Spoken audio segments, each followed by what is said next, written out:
Hey everyone, welcome back to Life in Between the Lines. I'm your host, Allison Vaughn.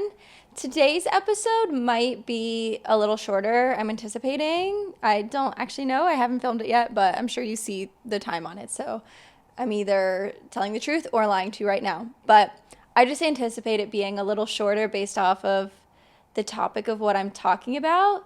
Not that I don't have a lot to say, but that maybe I should just keep my words a little fewer. So, yeah, you'll see what I'm talking about. But I just want to first start off by saying how faithful God has been the past couple of weeks in my life.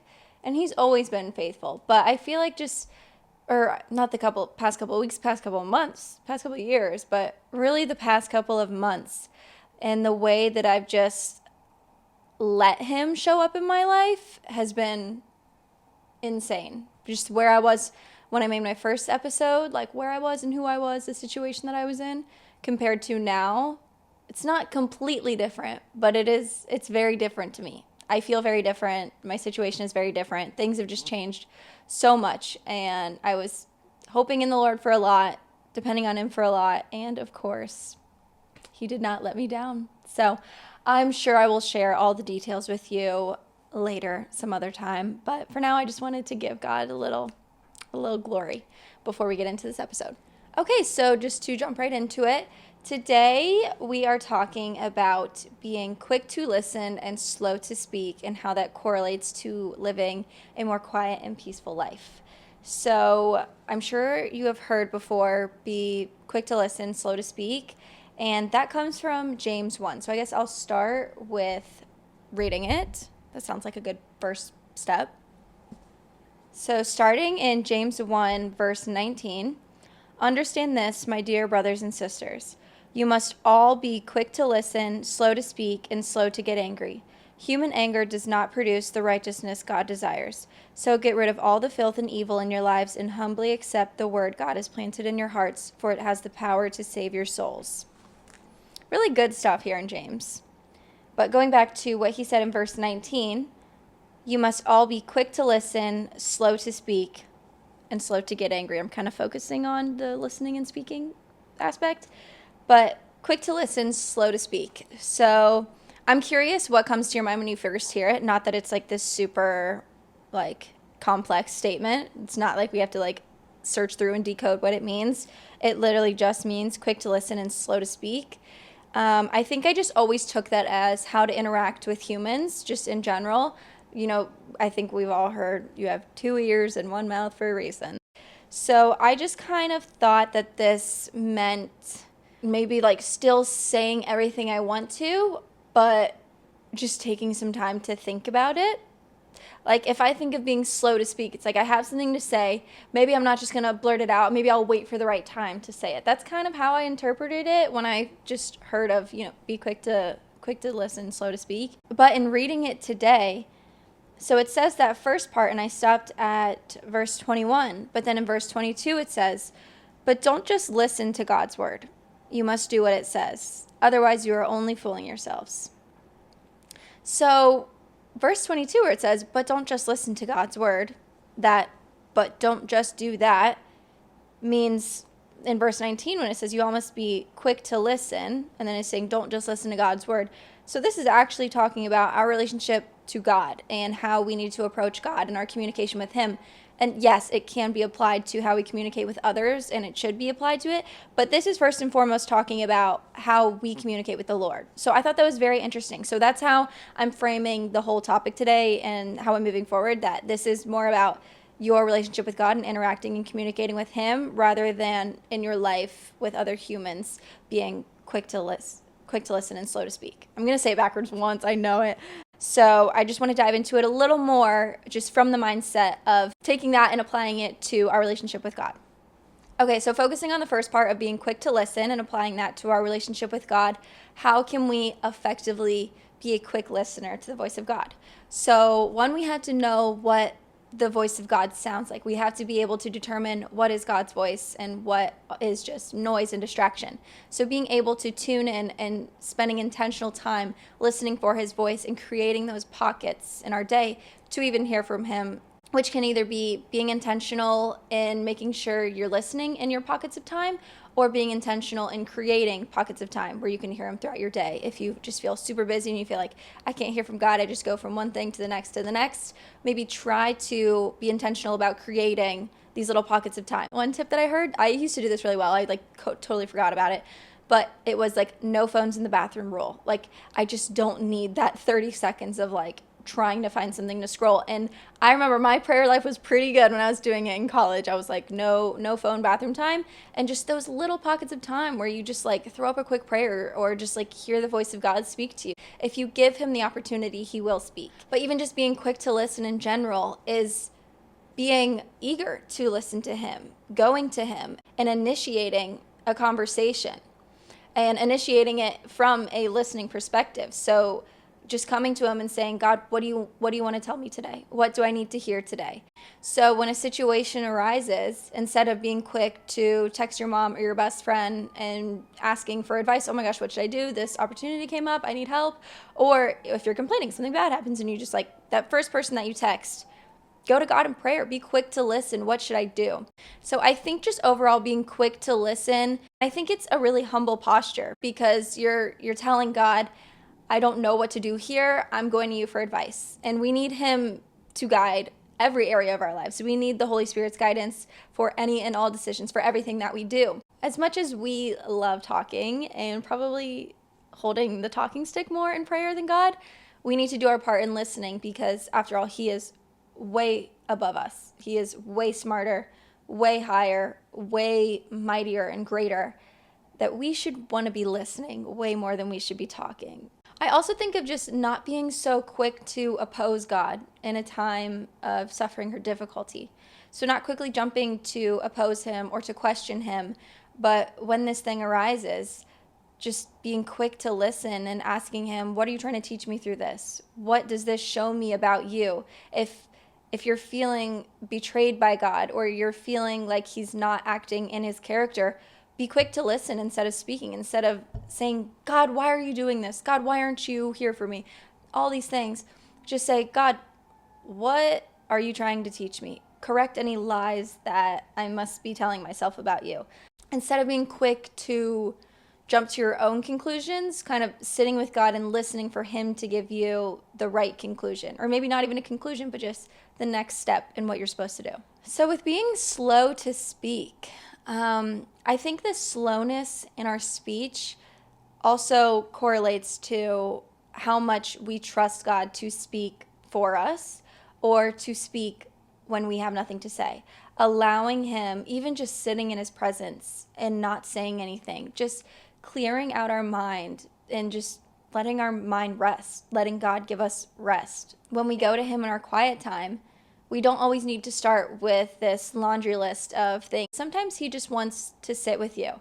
And sitting in this silence is where he's allowed to speak, but then also it's just quieting you from saying things that maybe are just a distraction. But if you only have 30 minutes to sit with God, and you're only just taking it up with you talking that whole 30 minutes, then you didn't give God the chance to speak to you. So listening first, maybe just sitting in silence and letting him kind of direct where the conversation will go. And this doesn't mean you have to be silent. You can still very much speak to God, but letting him kind of run and guide the conversation, speak through the silence, and then you can respond accordingly. But instead of you bringing up this thing and saying, God, this is what we're going to talk about today. And there's times where it's very much needed. You're going through a rough patch.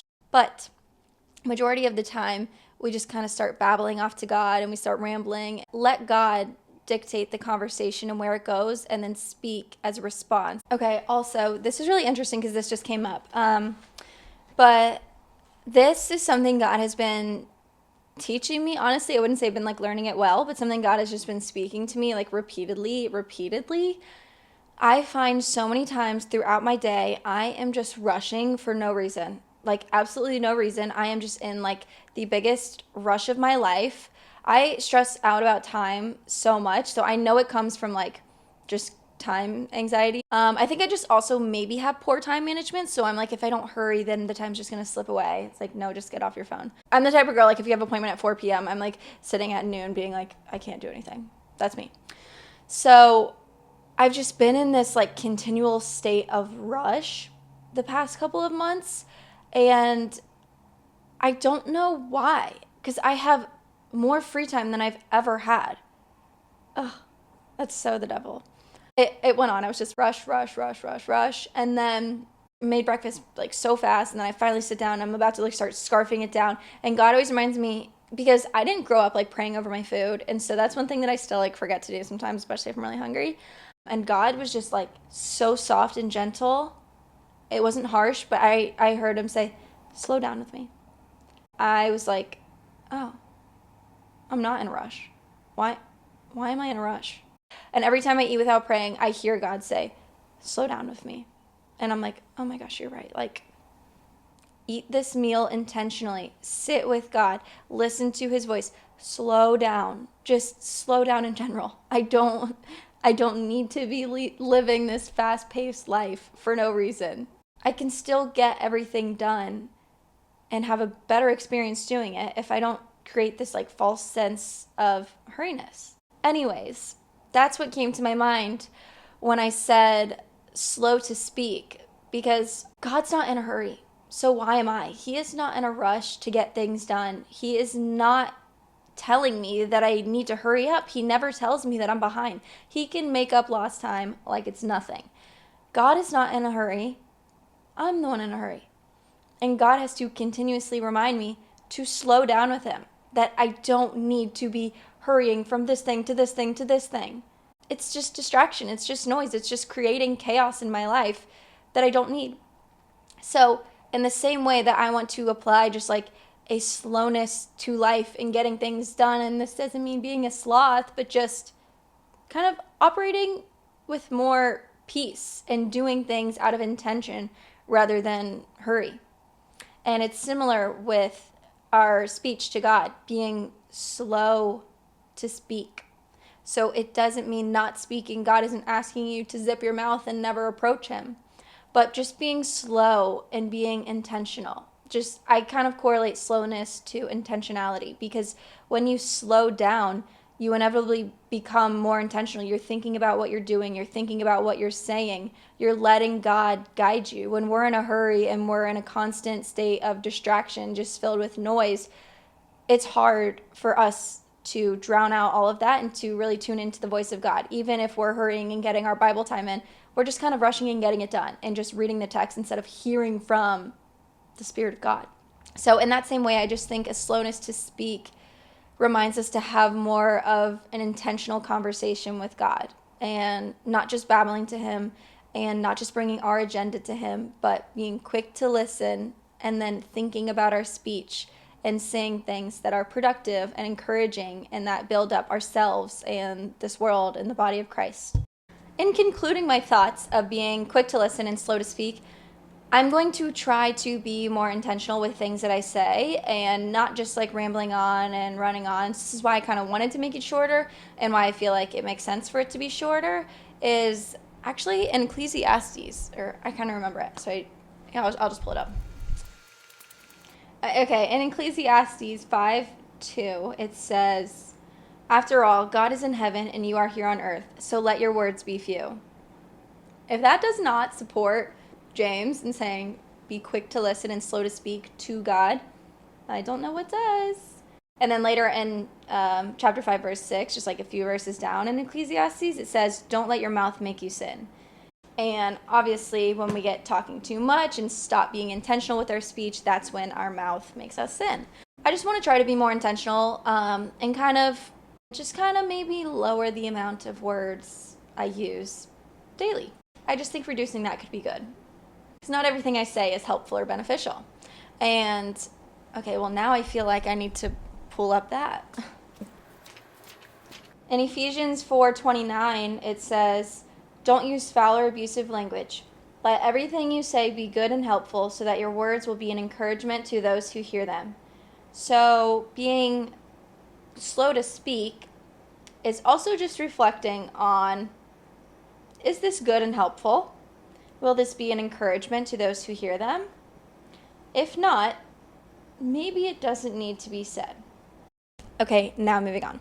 So when I was wrapping up, slow to speak, quick to listen, I was thinking of kind of what that would be like, what kind of life that is. Like, how would my life change? How would I be different? How would any of my circumstances be different if I was more eager to listen rather than to speak?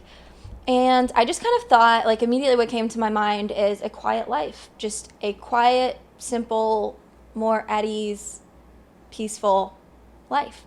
And the first thing that I thought of when trying to pursue or achieve like a quiet and peaceful life with God is reduce the noise. Obviously, reducing the noise and just cutting out all of the noise and distraction that is constantly thrown our way. And it's so frustrating because it really is thrown our way. Like, it's almost not our fault that there's so much noise and distraction in our world. I know, like, it's always been that way. I feel like it's heightened, obviously, because of the internet and our phones and social media.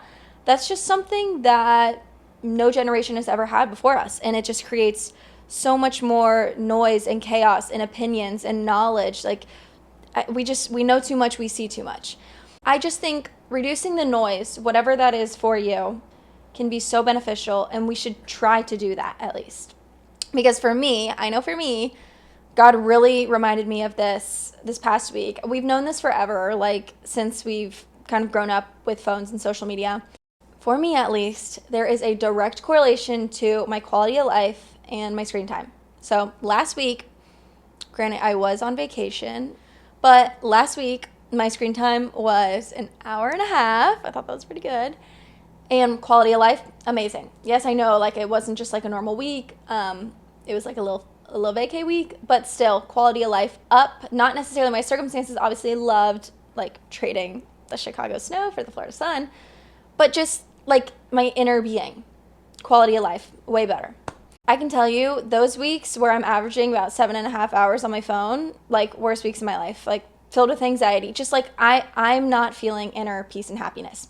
And I know that I gave a bad example because, like, circumstances were obviously different and better, but I hope we all are able to understand that this noise doesn't affect our circumstances. It affects us and our mind and our heart and our inner being. So for me, at least, there's a direct correlation. When my screen time is higher, my quality of life is lower. And when my screen time is lower, my quality of life is higher. Not necessarily my circumstances change either way, but just how I live and how I experience the world and how I experience the Lord. It's better when I'm cutting out the noise and lowering the amount of distractions, because we'll never be able to fully cut out the noise and fully cut out all distractions, but lowering it can definitely help us kind of achieve this quiet and peaceful life that we're wanting. So when I think of like a quiet and peaceful life, like sometimes I think I would hear it when I was in my more wilder days, and I'm like, I don't want that. Lame. Like, what? Just be a nun? Like, go be Amish? What? And a quiet and peaceful life doesn't mean removal of society or complete isolation. It's, again, more of your inner state of being. So it definitely doesn't mean isolation and spending the rest of your life in your home, because is that really going to give you quiet or peace, or will your mind be going crazy? Like, is that really going to give you sanity? It's a slower life, maybe, but what we're wanting is this inner peace and quietness, this quietness of my soul, this quietness of my mind. So when pursuing things that give you a quiet and a peaceful life, again, specific to you, that simultaneously means cutting out the things that drag you down or cause you anxiety or cause you worry. I want you to cut out the things that rob you of your joy, rob you of your peace. And with Jesus, he is our Prince of Peace. We have such a better chance at actually achieving this, because Jesus literally says, let's pull up John, where are we? This is what he says in John 14, verse 27.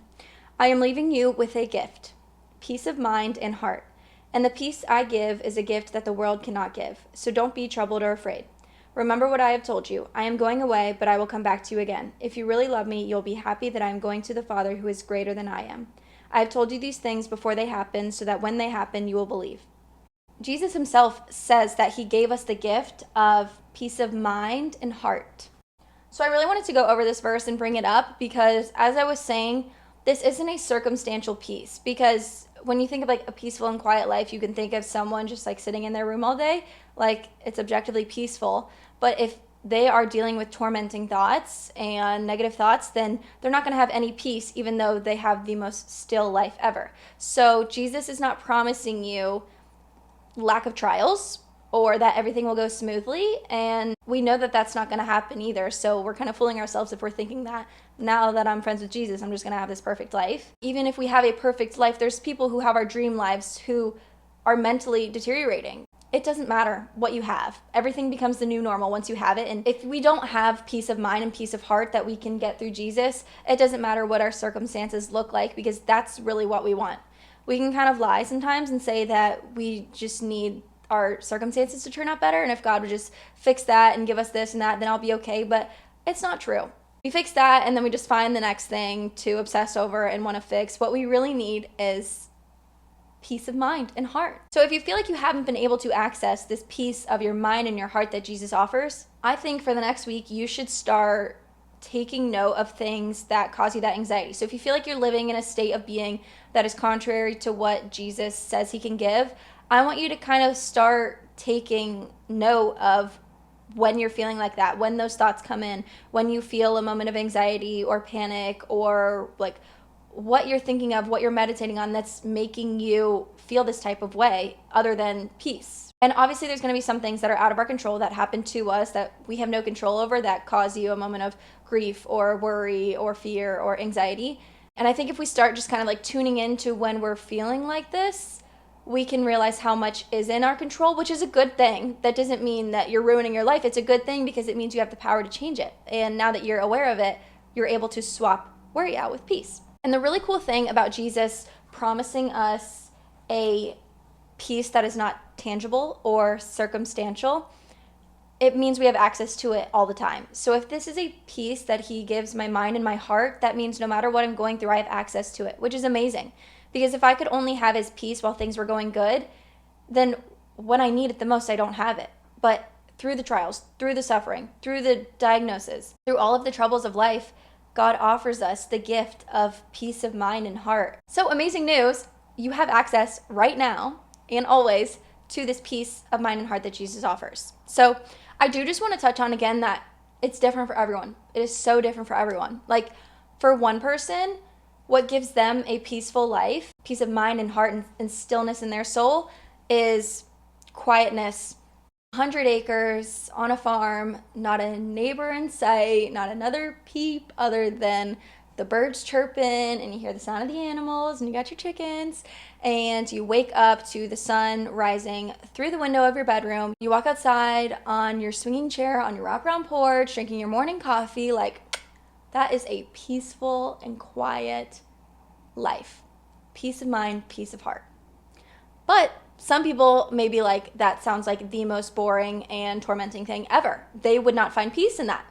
What they find peace in is maybe traveling the world, going cliff jumping, wrestling with sharks, just the most adrenaline-filled life ever. But that's what fills their cup, and that's when they feel peace. And it sounds so crazy, because how can you not have peace when there's stillness? Some people would never. Their mind would just be going crazy. They need to move. They need to do. God didn't create them to be able to sit still. They need to have peace when they're exploring the world, doing new things, trying new things.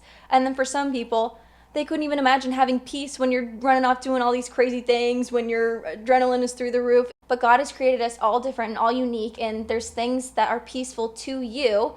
I think it's very beneficial to find out what that is that gives you a peaceful and quiet life where you can best access Jesus's peace of mind and peace of heart. But again, it's not about what you are doing or what your life looks like, but how you feel doing it. We're all made differently, but we all have access to the same God who offers us the same gift that the world cannot offer. The world can give you things, status, circumstances, but again, you can have everything and still not have peace. And with Jesus, you can have nothing and still have peace, because if you have him, you have everything. So I encourage you to access that peace today. It is yours for the taking. It is yours, friend. Okay, so our challenge for the week is pretty obvious, and I'm going to do it with you. I'm going to be quicker to listen, which means creating gaps of time or allowing God into the gaps of time that I already have in my day to listen to his voice, listen to what he's saying, and prioritizing listening to his voice over raising mine. Another big part that I'm going to do is reducing the noise, which will help me hear the voice of God and help me listen If I'm filling my time and my attention and my ears and my brain with things that are not God, that's going to deteriorate my soul, my brain, my quality of life, like I said. And I need to pursue the things that bring me peace. So yeah, we got this. We got this. Pursue a life of peace. We got it. Jesus wants you to have peace. I want you to have peace. And we can have it. It's a free gift. All right, well, that's all for today. Thank you guys for watching another video. Thanks for staying till the end. If you need anything, reach out. DM me on Instagram, TikTok. Text me if you have my number. Prayer request, praise, anything. I'm here for you. And I just pray that any burdens you have right now, you're able to offer them up to the Lord, let him take it from you, and let him replace your burdens with his peace.